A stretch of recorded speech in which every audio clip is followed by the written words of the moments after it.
मेरा नाम अतुल है।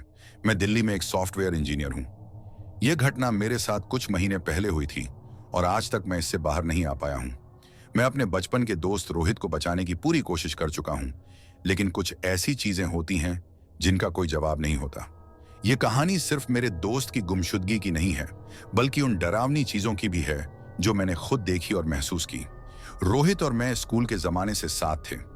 वो हमेशा एडवेंचर पसंद करता था, नए नए जगहों पर जाना, जंगलों में ट्रैकिंग करना और ऐसी जगहों पर घूमना जहां कोई नहीं जाता। लेकिन उसका यह शौक एक दिन उसे कहां ले जाएगा, यह मैंने कभी नहीं सोचा था।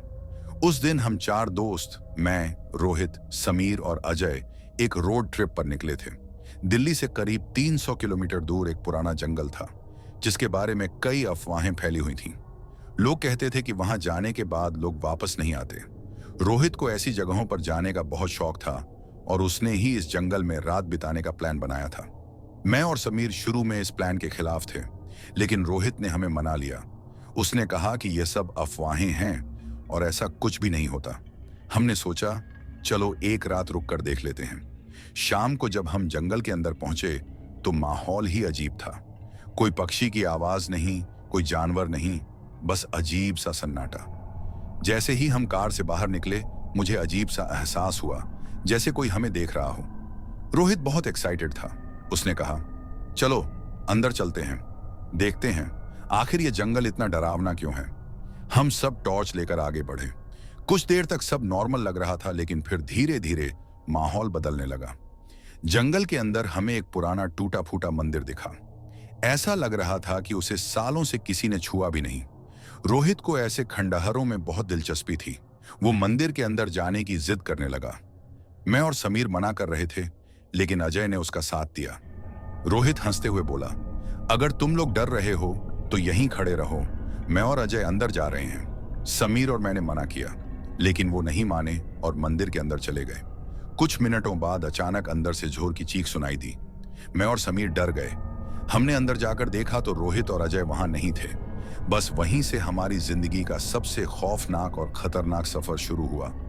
हम दोनों अंदर भागे। हमारे हाथ में टॉर्च थी, लेकिन डर के मारे हाथ कांप रहे थे। मंदिर के अंदर अजीब सी ठंड थी, जैसे वहां हवा भी नहीं चल रही हो। हर तरफ धूल और जाले थे।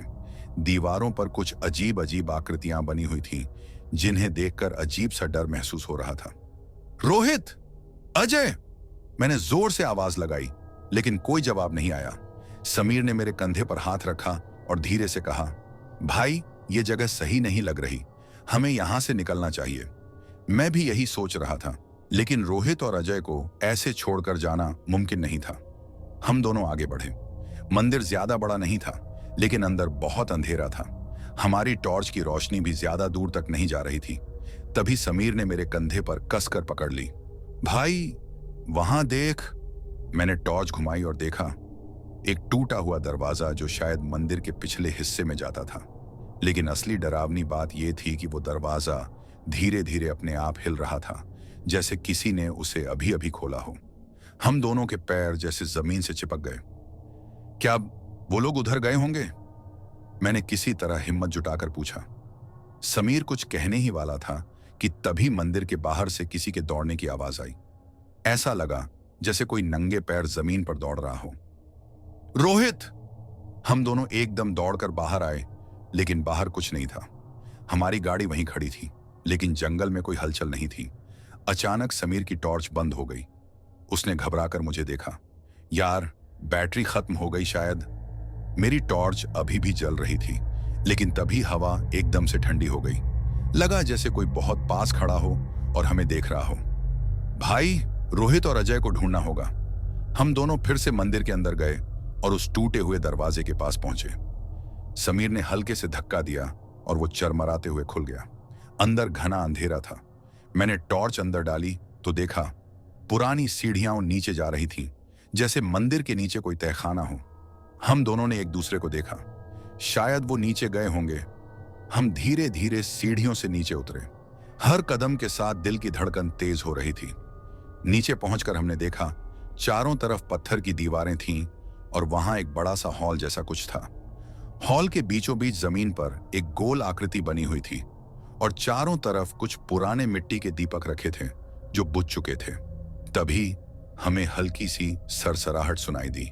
हमने टॉर्च घुमाई और जो हमने देखा उसे हमारी सांसें जैसे रुक गईं।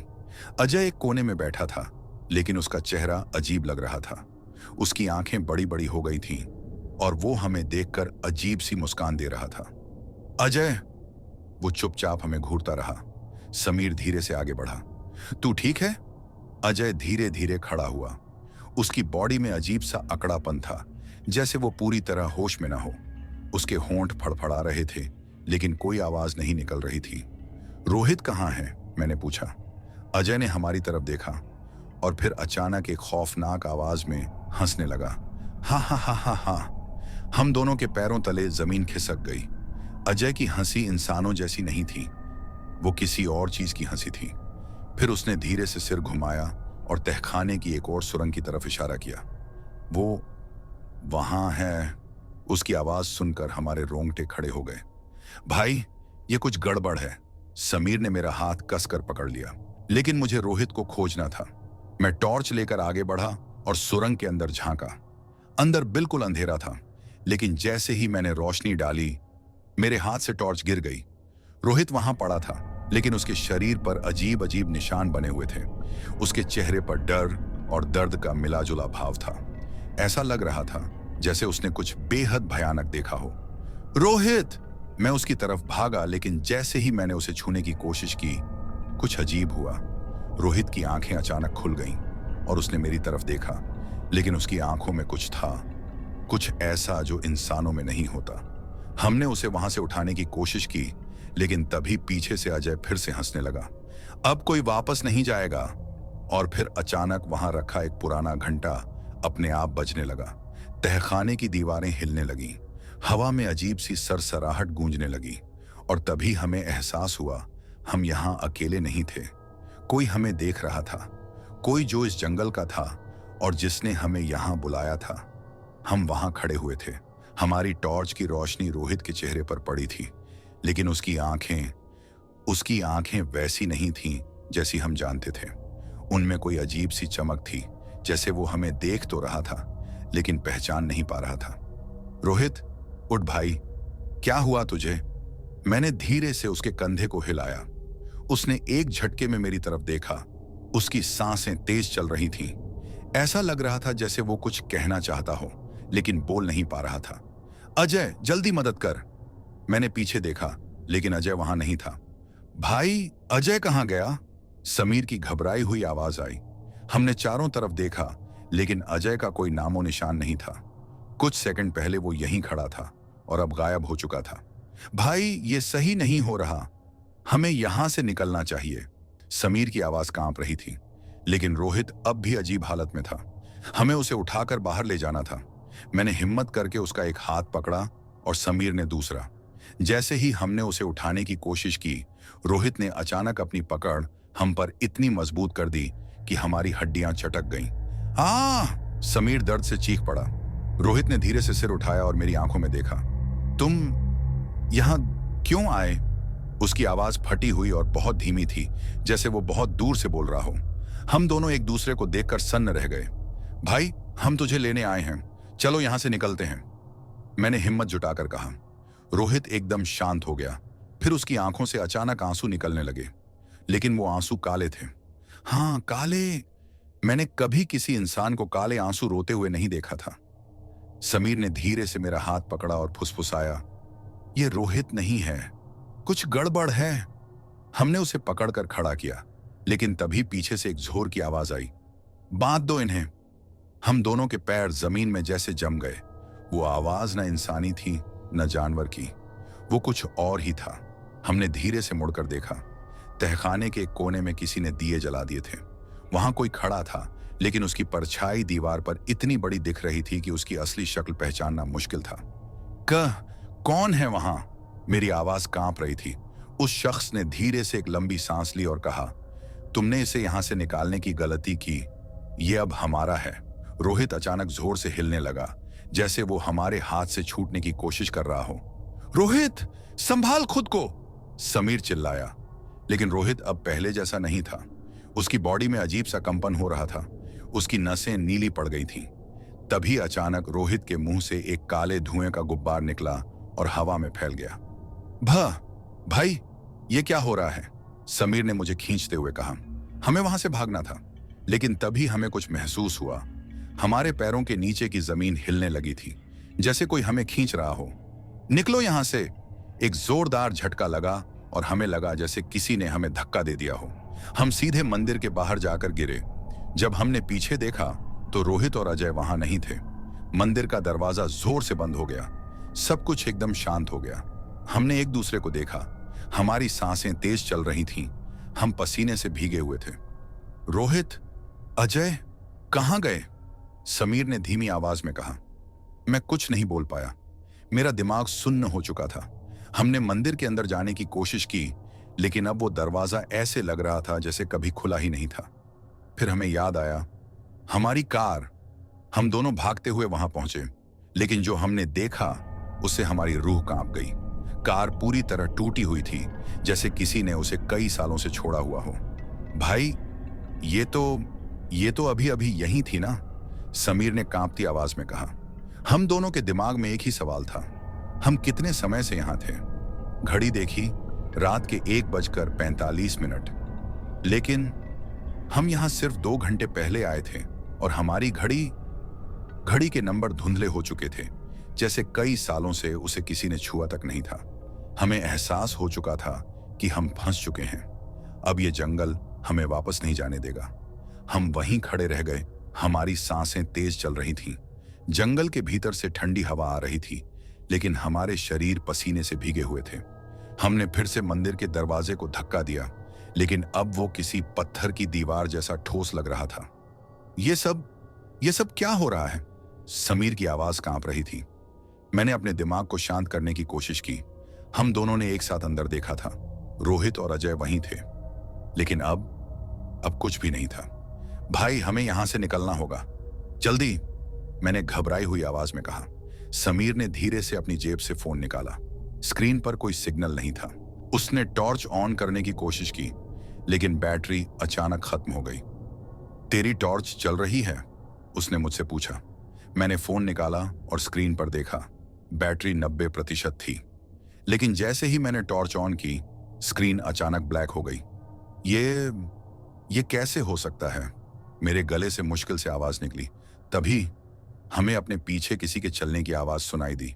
टप टप टप। हम दोनों एक साथ मुड़े। जंगल एकदम शांत था, लेकिन ऐसा लग रहा था जैसे किसी ने अभी अभी हमारे ठीक पीछे कदम रखे हों। भाई, तुझे लगा कोई चल रहा था? समीर ने धीरे से पूछा। मैंने धीरे से सिर हिलाया। हाँ, कोई था। हमने अपने कदमों को तेज किया। हमारा प्लान अब सिर्फ एक था, इस जंगल से बाहर निकलना। लेकिन जैसे ही हमने 2 कदम आगे बढ़ाए, कुछ अजीब हुआ।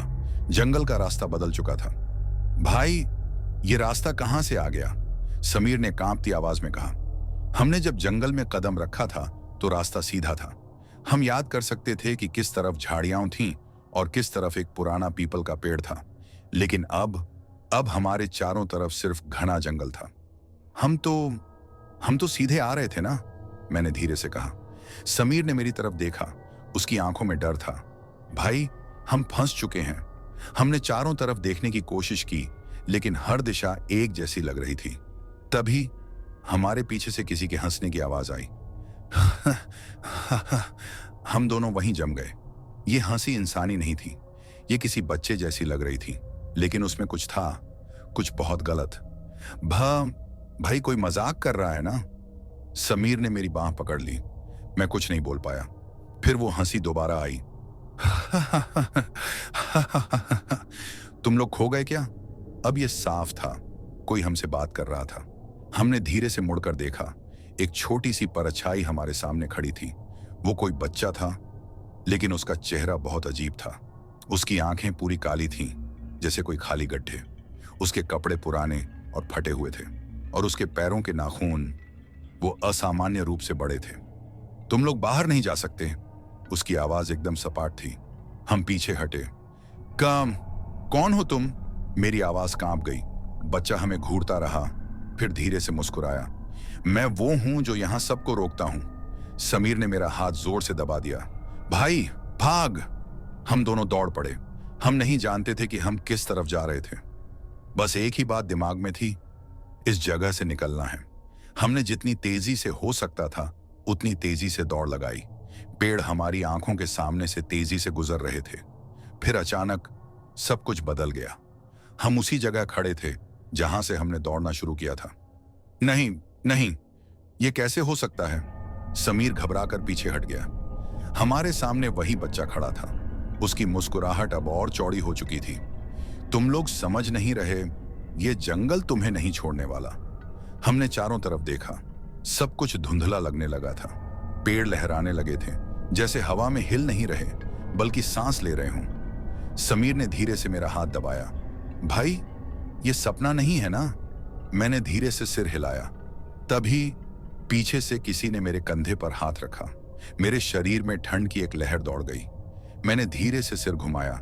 वहां रोहित खड़ा था, लेकिन अब वो वैसा नहीं था जैसा हमने उसे पहले देखा था। उसकी आंखें पूरी तरह सफेद थीं। उसके होंठों के कोनों से खून टपक रहा था और उसके नाखून, वो पैरों वाले नाखून, वही थे जो उस बच्चे के थे। तुम लोगों को नहीं आना चाहिए था। उसकी आवाज में 3 अलग अलग आवाजें गूंज रही थीं। समीर एकदम पीछे हट गया। रोहित, भाई, ये क्या हो गया तुझे? रोहित ने धीरे से सिर झुकाया। अब कोई फर्क नहीं पड़ता, तुम लोग भी अब हमारे हो। जंगल के हर कोने से अब वही हंसी गूंजने लगी। हमने पीछे देखा। हर तरफ परछाइयां थीं, बड़ी बड़ी परछाइयां जिनके चेहरे नहीं थे। भाग! समीर चिल्लाया, लेकिन अब बहुत देर हो चुकी थी। जंगल हमें निगलने वाला था। हम दोनों ठिठक गए। हमारे चारों ओर सिर्फ अंधेरा था। वो हंसी अब और ज्यादा करीब से सुनाई दे रही थी और हर तरफ परछाइयां दिख रही थीं। समीर ने मेरा हाथ कसकर पकड़ लिया। उसकी हथेलियां ठंडी पड़ चुकी थीं। ये सब सच है ना? उसकी आवाज कांप रही थी। मैं कुछ नहीं कह पाया। मेरी नजरें रोहित पर टिकी थीं। वो अब हमारी तरफ धीरे धीरे बढ़ रहा था। उसके कदमों की आवाज नहीं आ रही थी, जैसे वो हवा में तैर रहा हो।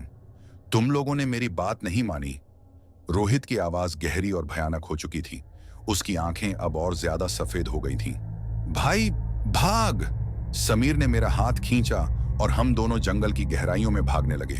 हम नहीं जानते थे कि कहां जा रहे हैं, बस दौड़ रहे थे जितनी तेजी से हो सकता था। पीछे से वो हंसी अब और तेज हो गई थी। तुम लोग यहां से बाहर नहीं जा सकते। आवाजें हमारे पीछे गूंज रही थीं। हम भागते रहे।